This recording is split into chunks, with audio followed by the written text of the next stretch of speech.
So you might ask, well, what's it like to actually climb Mount Everest? I'd like to take you there now.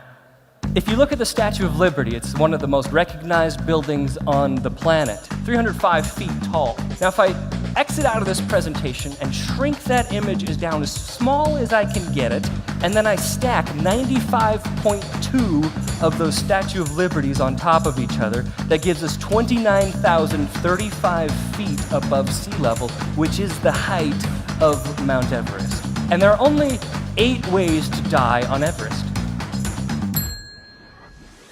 Avalanche, unexpected fall, exposure, pulmonary edema, cerebral edema, dehydration, heart attack, and crevasse fall. If I could just not do those, I'll be fine, right?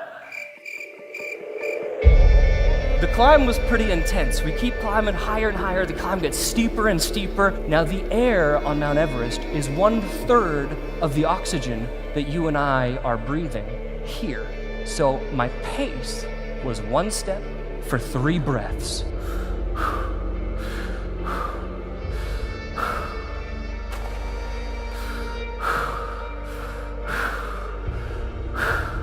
I thought, man, there's no way I'm gonna make it up to the summit.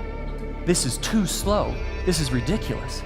I'm taking these steps, and I get to a spot where I cannot take my leg out of the ice. I look down, they're not stuck on anything. What's going on? Why can't I move my foot? Nuru, he's a local to Nepal, comes over to me, and he takes his mitt off, and he knocks twice on my oxygen canister on my back. Normally, it would make a noise like thunk, thunk, showing that there was oxygen in it, that it was full. He goes, ping, ping, and he says, "Sir, very bad news. You have no air.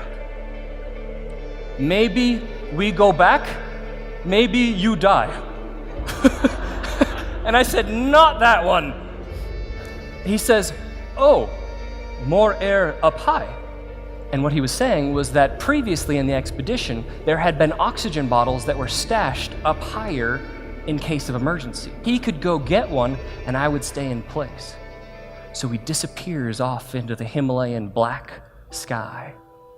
There's not a feeling of loneliness in the world like sitting in the middle of the Himalayan mountains with no one around you at night.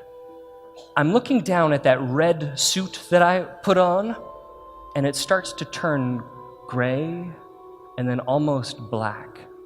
And I realized what's happening was my brain was shutting down. I was actively dying because of the lack of oxygen. Remembering my hero, Sir Edmund Hillary, who said, "It's not the mountain we conquer, but ourselves." Conquer yourself, John. Conquer yourself, John. Finally, I see this light coming down towards me.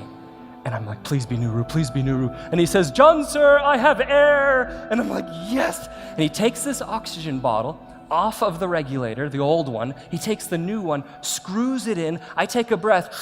And as soon as I do, my suit turns from gray to red again. Whoa, my foot pops right out. We start walking. He says, "Ready to climb?" I say, "Yeah, ready to climb. Let's do this." Absolutely. So I start taking these steps, one after the other, 3 breaths, 1 step. Conquer yourself, John. Conquer yourself, John. So I see this pyramid shadow in the distance. That shadow is Mount Everest being cast dozens of miles into the distance. And that's when I realized that I was there.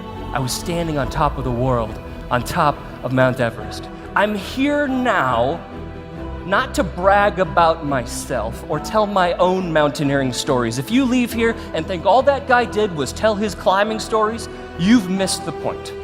This is about you, because every person should have his or her own Everest. See, in life, bad things happen. There are challenges, but do not have a case of excusitis where you have this disease that things are too hard, too difficult, or that you're not good enough for whatever reason. The mountains will never lower themselves to your level, but you must rise up to the demands presented to you by the climb.